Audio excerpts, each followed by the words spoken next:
Welcome, stranger. Name's Halleck, and it's a pleasure meeting you. I run this little shop. Got enough supplies here to keep you alive and fighting. Rage, at its core, is a first-person shooter. These other elements like racing and vehicle combat, they're additive to the experience. But it's important not to get confused by really what we do. We're id, we make first-person games. You know, when you pick up the shotgun and you shoot a bad guy, you know what to expect.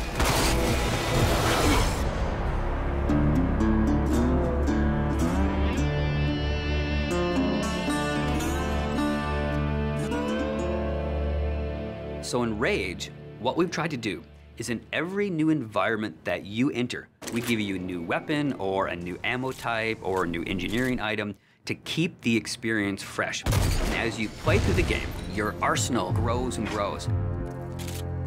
It's a few different elements that really make a weapon good or satisfying. When you hit the fire button, it needs to do something on the other end. And that's where you get the feedback from blowing a head off or seeing a cool death animation. You know, I've always loved shotguns in all of the id games especially.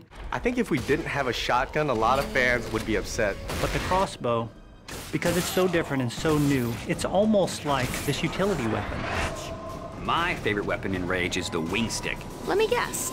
You want to know how to throw a wing stick. The wing stick is an offhand, instant throw weapon. The wing stick is such an iconic weapon. It's this bladed death boomerang, and it has like a smart nano targeting core is some of the mythos that we've built into it. And if you time it right, you can chop the heads off of mutants with it. We have these things we call gadgets or engineering items. Things like a little remote-controlled car with a bomb attached to it. Now you're building this little defense turret. If you have the parts and you have the plans to build it, you can build these anywhere in the world. So now you're running around, you're firing, and instead of just tossing a grate or just throwing the wing stick, you're tossing down a little defense turret. And we have other more complex engineering items as you progress through the game, things like sentry bots that are automated robots that shoot all your enemies for you.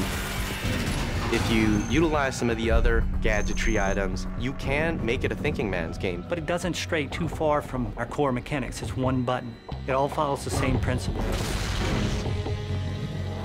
I pay nicely for quality goods. There is an economy, and when people first think about the economy, they think RPG. But the economy is really your tool to manipulate how you want to play the game. It really is this player choice mechanic. So you're picking up this cash and these other cool items, then you sell it and you pick which ammos you want to buy. When you get these new things, you'll want to try it out. And when you do, you learn how that impacts you as the player and how you want to approach a situation. But at every step of the way, we never want the inventory to get in the way. It's there for a reason, it always has a purpose, but we still want to stay true to that kind of action. The world in Rage is about survival and all the elements that the player will need to succeed in surviving. It's up to them how they want to use those gadgets, weapons, and ammo types. Along with the action shooter experience role that we intend for the player to take, we create these different options in the gameplay when you get into an area with all these various implements of death.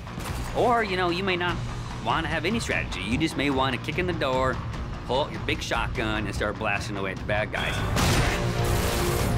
We really give players the opportunity to engage the enemy AI in the way that's best for them. And we feel that that adds a lot of life and replayability to the game.